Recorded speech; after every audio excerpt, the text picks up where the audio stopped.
Hello जय हिंद दोस्तों, स्वागत है आप सभी का आपके अपने स्टडी प्लेटफॉर्म रैंक का सर्टिफिकेट पर। तो कैसे हैं आप सभी? आशा करता हूं, उम्मीद करता हूं आप सभी बहुत अच्छे होंगे, स्वस्थ होंगे। दोस्तों, आप सभी के सामने एक जो सबसे बड़ा डाउट आ रहा है कि क्या सिलेबस को भी चेंज कर दिया गया। सीयूटी एनटीए 2025 ने सिलेबस को भी चेंज किया है। सिलेबस बिल्कुल चेंज हुआ है, लेकिन जान लेना हमारे लिए ये जरूरी है कि क्या सिलेबस में चेंज हुआ है, कौन कौन से सिलेबस को जोड़ा गया है, कौन कौन से सिलेबस में टॉपिक्स को ऐड किया गया है ना। ये जान लेना हमारे लिए बहुत जरूरी है, और कौन कौन से सब्जेक्ट का सिलेबस चेंज हुआ है। ठीक है, तो ऐसे सारे सवालों के जवाब आपको इस वीडियो में मिलने वाले हैं। वीडियो में लास्ट तक बने रहेंगे। ठीक है, और सबसे पहले तो हम लोग जाते हैं ऑफिशियल वेबसाइट पे। ऑफिशियल वेबसाइट ये हमारी है। ठीक है, आपको बहुत बार बताया है, एक बार फिर से बता दे रहे हैं, CUT.NTA.nic.in ऐसा कुछ इंटरफेस आपके सामने आता है। ये आपकी नई वेबसाइट है। जो भी 2025 का अपडेट होगा सारा इसी वेबसाइट पे आपको मिलता है। ठीक है, बात हम लोग करेंगे जैसा कि आपको कैसे एप्लीकेशन फॉर्म भरना है, सारा अपडेट मैंने आपको दे ही दिया है। अगर जो भी स्टूडेंट नया है वो जाकर के क्या करेगा, उस वीडियो को देखेगा, एक एक स्टेप बाय स्टेप कैसे एप्लीकेशन फॉर्म भरना है, सारी अपडेट उसमें है। ठीक है, बात हम लोग कर रहे हैं सिलेबस के बारे में। तो जैसे ही इंफॉर्मेशन वाले वाउचर पर जाएंगे तो यहाँ पर आपको सिलेबस भी मिल जाएगा देखने को। सिलेबस की वीडियो का यहाँ पर जहां वेबसाइट है, ठीक है, इंटरफेस कुछ चेंज हुआ है। ठीक है, जैसा कि मैं कह रहा हूं वेबसाइट नया डिजाइन हुआ है, तो धीरे धीरे चेंजेस आपको देखने को मिलेंगे। ठीक है, अभी यहाँ पर कल तक कुछ अलग यहाँ पर आ रहा था विंडो ओपन होके, अब लेकिन यहाँ पर चेंज हो गया है। अब कुछ इस तरह से यहाँ पर शो कर रहा है। ठीक है, अब यहाँ पर घबराने की कोई बात नहीं है। भैया ओपन कैसे होगा मैं आपको बता रहा हूं। यहाँ क्या किया गया है, सबसे पहले तो यहाँ सब्जेक्ट लिखा है, सब्जेक्ट कोड ये लिखा हुआ है, सीरियल नंबर लिखा हुआ है। इसके बाद सब्जेक्ट स्पेसिफिकेशन, मतलब है यहाँ पर कि जो यहाँ पर सब्जेक्ट है वो लैंग्वेज है, जो डोमेन है या फिर जीटी है, ये लिखा गया है और कुछ नहीं है। ठीक है, और यहाँ पर कुछ नहीं है। ये देखिए आप 13 यहाँ पर देखेंगे, जैसे ही 13 तक जाएंगे तो उर्दू तक हमारा ये लैंग्वेज पोर्शन आ रहा है। ठीक है, ये ऊपर तक लैंग्वेज पोर्शन है। इसके बाद डोमेन स्टार्ट होता है। डोमेन्स के बाद सबसे नीचे जाएंगे तो हमें एप्टीट्यूड टेस्ट देखने को मिलता है। ठीक है, तो सबसे पहले तो जो लोग फॉर्म भर रहे हैं उनके लिए एक बात जान लेना बहुत जरूरी है कि एक लैंग्वेज और एक जीटी, ठीक है, जिसको जीएटी कहते हैं। ठीक है, जनरल एप्टीट्यूड टेस्ट। सबसे पहले तो जाएंगे एक 501 जो कोड इसका बताया गया है। ठीक है, और सबसे पहले जो ऊपर से 13 लैंग्वेजेस हैं उसमें से कोई एक लैंग्वेज आप चूज करेंगे। ठीक है, तो आपके लिए कितने डोमेन बचते हैं? 3 डोमेन बचते हैं। ठीक है, अब 3 डोमेन आप ले सकते हैं। 3 डोमेन में आपका कोई भी हो सकता है। जैसा कि मैंने बताया, कोई भी ऐसा रिस्ट्रिक्शन नहीं है कि आप जो 12th में पढ़े हैं वही ले सकते हैं। कोई भी आप यहाँ पर XYZ, कोई भी यहाँ पर जितने भी आपको डोमेन सब्जेक्ट दिख रहे हैं कोई भी ले सकते हैं। अब हम जरा चेंजेस की बात करते हैं। तो चेंजेस में अगर हम लैंग्वेज से ही स्टार्ट करें, ठीक है, लैंग्वेज से अगर हम बात करते हैं तो कुछ इंग्लिश के सिलेबस में देखेंगे। चलिए, ठीक है, इंग्लिश का सबसे पहले आया है तो इंग्लिश के सिलेबस में हम लोग बात करेंगे। इंग्लिश के सिलेबस में सबसे पहला जो हमारा यहाँ पर नजर आता है, रीडिंग कॉम्प्रिहेंशन, हर बार की तरह आया है। लेकिन यहाँ पर अभी कल तक कुछ अपडेट ऐसा था मैक्सिमम 250 वर्ड्स, लेकिन अपडेट कर दिया गया है मैक्सिमम 300 वर्ड्स किया गया है। ठीक है, इस बात को जान लेना। अभी और भी अपडेट सामने आएंगी, बिल्कुल आप तसल्ली से अपना एप्लीकेशन फॉर्म फिल करना। ठीक है, एप्लीकेशन फॉर्म फिल करने में कोई जल्दबाजी नहीं करना, और तैयारी करने में अपनी कोई जल्दबाजी नहीं करनी है। जल्दबाजी करनी है, कैसी करनी है अभी आपको बताते हैं। ठीक है, सबसे पहले तो हम लोग सिलेबस जान लेते हैं। सिलेबस यही है कि आपका जो है 300 वर्ड तक आपका क्या आता है, रीडिंग कॉम्प्रिहेंशन। अब किस प्रकार से होती है, ये फैक्चुअल है, नैरेटिव है, लिटरेरी, मतलब हो सकता है किसी प्रकार से आपके लिटरेरी से संबंधित है, फैक्चुअल है, ये सारे आपके रीडिंग कॉम्प्रिहेंशन में आ जाएंगे। भैया आपके मैक्सिमम 300 वर्ड तक। ठीक है, इससे ज्यादा नहीं आएगा। वर्बल एबिलिटी बात की गई है, तो वर्बल एबिलिटी में एक चीज देखेंगे यार, बहुत बड़ा चेंजेस यहाँ पर देखने को मिला है कि रीअरेंजिंग द पार्ट्स, ये ग्रामर का पोर्शन हो गया। मैच द फॉलोइंग, ये भी हो गया। इसके बाद चूजिंग द करेक्ट वर्ड, ये हो गया। Synonym, antonym. अब बात करेंगे वोकैबुलरी। ठीक है, क्या चेंज किया गया है? वोकैब हम लोग देखने को यहाँ पर देख रहे हैं कि हमें वोकैब देखने को नहीं मिल रहा है, वोकैबुलरी जगह यहाँ पर हटा दी गई है। लेकिन एक भ्रम में नहीं रहना है कि यहाँ पर अगर हटा दिया है, नहीं लिखा गया है तो आएगा ही नहीं। ठीक है, आ सकता है। ठीक है, वोकैबुलरी यहाँ पर क्या किया गया है कि हर बार की तरह देखते हैं कि इंग्लिश के सिलेबस में खास करके चेंज होता ही होता है, इस बार भी हो गया है। ठीक है, जो हम लोग एक्सपेक्ट शुरुआत से करते चले आ रहे थे उसी प्रकार से लगातार हमारे डाउट क्लियर होते चले जा रहे हैं कि किस प्रकार से आपका पेपर का पैटर्न रहने वाला है। ठीक है, बहुत सारे बदलाव हुए हैं। कौन कौन से बदलाव हुए हैं आप जान ही रहे हैं, आप लगातार हम आपको अपडेट प्रोवाइड कर रहे हैं। तो सिलेबस में आपके इंग्लिश में यह है, आपका जो है वोकैब हटा दिया गया है, लेकिन वोकैब पढ़ना है। ठीक है, कहां से पढ़ना है? तो आप जैसे कि कोई न्यूज़पेपर वगैरह अगर देखते हैं तो वहां से भी वोकैब को हम लोग देख सकते हैं। अब हम लोग बात करेंगे खास करके किस सिलेबस के बारे में, ये तो इंग्लिश का हो गया।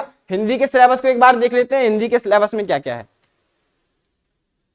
सेम चीज जो है वो भी हिंदी के सिलेबस में भी है, ठीक है। सेम जो भी इंग्लिश का है वही हिंदी का है, इसमें भी वही आपसे पूछा गया है कि आपका पैसेज आ सकता है, जिसको अपठित गद्यांश हिंदी में कहते हैं, वो आ सकता है। इसके बाद वर्बल एबिलिटी में आपका वही आ सकता है कि ग्रामर पोर्शन से रिलेटेड जितने भी क्वेश्चन हैं वो आ सकते हैं, ठीक है। फिल इन द ब्लैंक्स वगैरह भी आ सकते हैं। बात हम लोग करेंगे अब डोमेन सब्जेक्ट के बारे में, बाकी ये सारे हैं, ठीक है। सारे अगर लैंग्वेजेस की बात की जाए तो सिलेबस सबका एक ही है, ठीक है। हम लोग अगर खास करके देखते हैं इकोनॉमी, ठीक है, इकोनॉमिक्स की बात हम लोग अगर करेंगे यहां पर ये रहा, ठीक है। इकोनॉमिक्स की अगर हम बात करें तो 309 इसका कोड है, ठीक है। कितना है 309। अब यहां पर हम लोग देखते हैं कुछ यूनिट ऐसी हैं, ठीक है भैया। माइक्रो इकोनॉमिक्स आपको पूछा गया है, इसके बाद ये आपकी यूनिट से बताई गई है, ठीक है। इसके बाद मैक्रो पूछा गया है, दोनों यहां पर माइक्रो और मैक्रो पूछा गया है। लेकिन एक चीज नहीं देखने को मिल रही है कि इंडियन इकोनॉमी से कोई भी क्वेश्चन यहां पर देखने को, कोई भी टॉपिक यहां पर नहीं मिल रहा है देखने को, ठीक है। देखेंगे यहां पर क्या है, इंट्रोडक्टरी आपका माइक्रो इकोनॉमिक्स है, एक चीज क्लियर हो गई। इसके बाद आपका जो है इंट्रोडक्टरी जो है मैक्रो इकोनॉमिक्स, इंडियन इकोनॉमी से कोई भी आपका टॉपिक ऐड नहीं किया गया है, जो है इंडियन इकोनॉमी को टोटली हटा दिया गया है, ठीक है।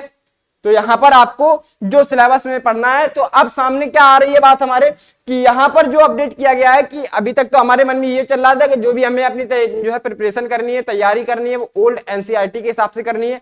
लेकिन अब इसके हिसाब से अगर हम लोग देखने जाएं तो एक नई एनसीईआरटी के हिसाब से ही पूरा पैटर्न सेट किया गया है, ठीक है। मैच करेंगे एक बार, किसी भी यहां पर किसी भी पोर्शन को उठा करके देखते हैं, ठीक है। तो जो भी हमारा ये सिलेबस बनाया गया है लगभग पूरा बेस्ड है एनसीईआरटी नए पे, ठीक है। जो नई एनसीईआरटी है उस पे बेस्ड है पूरा। अब हम लोग बात अगर हिस्ट्री की करने जाते हैं तो हिस्ट्री का भी एक बार देख लेते हैं। तो कुछ हिस्ट्री के भी आपका जो है इंडियन हिस्ट्री पूछा गया है, ठीक है। इंडियन हिस्ट्री जो है आपके आते हैं और इसमें देख लेंगे कौन कौन सी आपकी टॉपिक्स के नाम भी क्लियर किए गए हैं, ठीक है। तो आपका ये सारा हो गया है जो है हिस्ट्री में, इसमें भी काफी सारा पोर्शन जो है हटाया गया है, ठीक है। अब अगर हम बात करते हैं यहाँ पर फिजिक्स के पोर्शन के बारे में, ठीक है। तो फिजिक्स के पोर्शन का यहाँ पर सिलेबस देखेंगे तो फिजिक्स में आपका जो है इलेक्ट्रोस्टैटिक है, इसके बाद आपका करंट इलेक्ट्रिसिटी है, इसके बाद मैग्नेटिक इफेक्ट ऑफ करंट जो है मैग्नेटिज्म है, इसके बाद आपका पूछा गया है जो है इलेक्ट्रोमैग्नेटिक इंडक्शन, ठीक है। इसके बाद आपका जो है इलेक्ट्रोमैग्नेटिक वेव्स है, ऑप्टिक्स है, इसके बाद आपका डुअल नेचर ऑफ मैटर जो है रेडिएशन है, इसके बाद एटम्स एंड न्यूक्लियर, ठीक है। इसके बाद आपका देखेंगे यहाँ पर एटॉमिक जो है इलेक्ट्रॉनिक डिवाइसेस, ये सारे जो है 9 टॉपिक आपके फिजिक्स में पूछे गए। इनमें से भी काफी सारे टॉपिक्स जो है डिक्रीज किए गए हैं। तो ऐसे ही हम लोग सिलेबस को देखेंगे, एक बार जनरल एप्टीट्यूड टेस्ट के सिलेबस को भी देख लेंगे, ठीक है। अब जीएटी का क्या सिलेबस है इसको मैंने खास करके आपको एक्सप्लेन किया है, लेकिन हम लोग यहाँ पर देखते हैं कि जनरल नॉलेज है, करंट अफेयर्स है, ठीक है। अब जो ज्यादातर हमारे स्टूडेंट्स के सवाल जो है क्वेश्चन यहाँ पर छूटते हैं, जिनका वो अटेम्प्ट नहीं कर पाते हैं, तो वो क्वेश्चन आते हैं इन्हीं भाग से, ठीक है। कौन कौन से जनरल नॉलेज से, करंट अफेयर्स से आ जाते हैं। इसके बाद अगर खासकर कहें तो करंट अफेयर्स से ज्यादा छूटते हैं, ठीक है। और हम बात करते हैं जनरल साइंस के बारे में और एनवायरमेंट लिटरेसी के बारे में। तो भैया ये सारे ये 2 टॉपिक आपको दिख रहे हैं ना, ये दोनों टॉपिक आपके लिए बहुत ही ज्यादा महत्व रखने वाले हैं, बहुत ही ज्यादा महत्वपूर्ण है।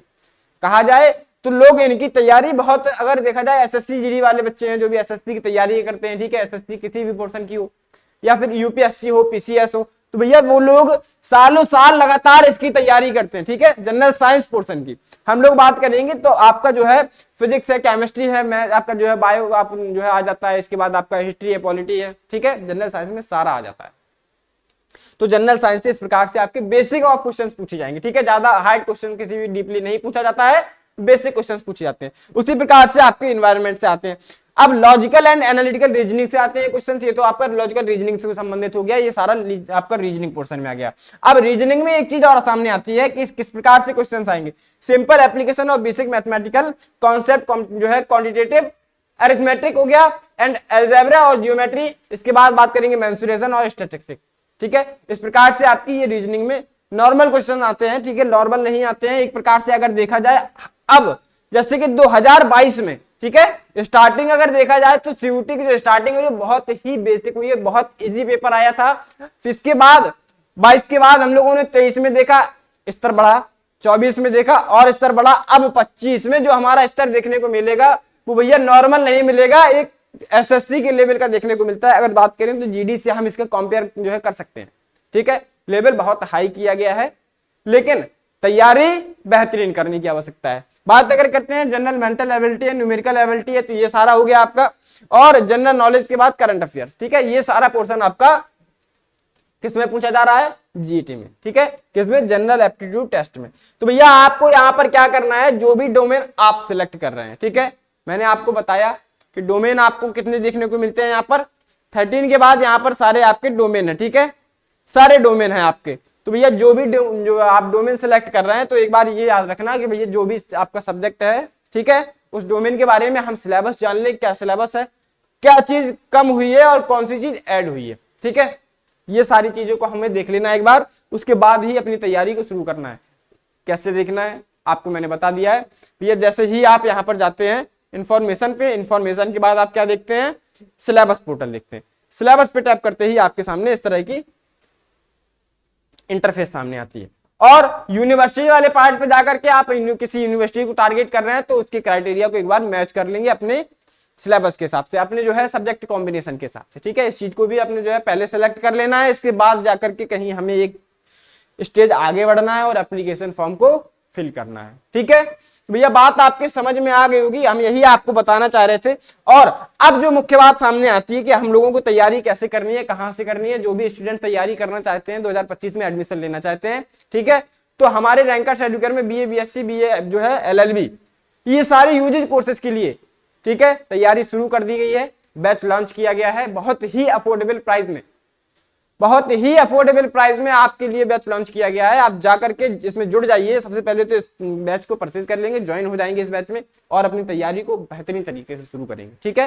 कुछ फीचर्स हैं इस बैच के, हम आपको बता देते हैं, जो कि आपके लिए बहुत ही ज्यादा बेनिफिशियल होने वाले हैं, ठीक है। जैसे कि हमारी जो क्लासेस हैं वो लाइव एंड रिकॉर्डेड मोड पे रहेंगी। इसके बाद आपको यहाँ पर एक्सपर्ट टीचर फैकल्टी मिलेगी, ठीक है।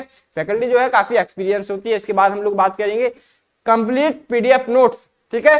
क्लास का पीडीएफ नोट्स है और आपका जो भी स्टडी मटेरियल आपको प्रोवाइड करना है वो सारा आपको यहाँ पर दिया जाएगा, ठीक है, जो भी आपके कोर्स से और आपके बैच से रिलेटेड है। इसके बाद हम लोग बात करेंगे वीकली टेस्ट सीरीज है आपका, हर वीक आपका जो है एक टेस्ट लिया जाता है यहाँ पर। इसके बाद exam oriented mock test series भी हम लोग कंडक्ट कराते हैं, जिससे कि आपको कुछ नया महसूस नहीं होता है वहां सीयूटी के सीबीटी एग्जाम में देने, क्योंकि आपको रैंकर्स एडुकेयर ऐप पे हम लोग एक सीबीटी टेस्ट ही एज लाइक अगर कहें तो सेम जैसा कि आपका सीबीटी वहां पर होगा, वैसा ही सीबीटी आपके रैंकर्स एडुकेयर ऐप पर देखने को मिल जाता है, ठीक है।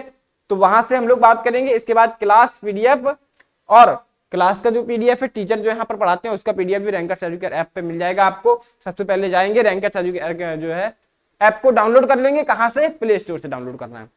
कोर्स की फीस बहुत ही अफोर्डेबल रखी गई है। अदर इंक्वायरी अगर कोई लेनी है तो यहाँ पर वीडियो के डिस्क्रिप्शन में नंबर दिया होगा, ठीक है, 2 नंबर दिए होंगे। व्हाट्सएप पे आप इंक्वायरी कर सकते हैं और कॉल पे भी इंक्वायरी कर सकते हैं, ठीक है। तो अपनी इंक्वायरी को क्लियर करेंगे और इस बैच में ज्वाइन होकर के अपनी तैयारी को भी बेहतरीन तरीके से शुरू करेंगे, ठीक है।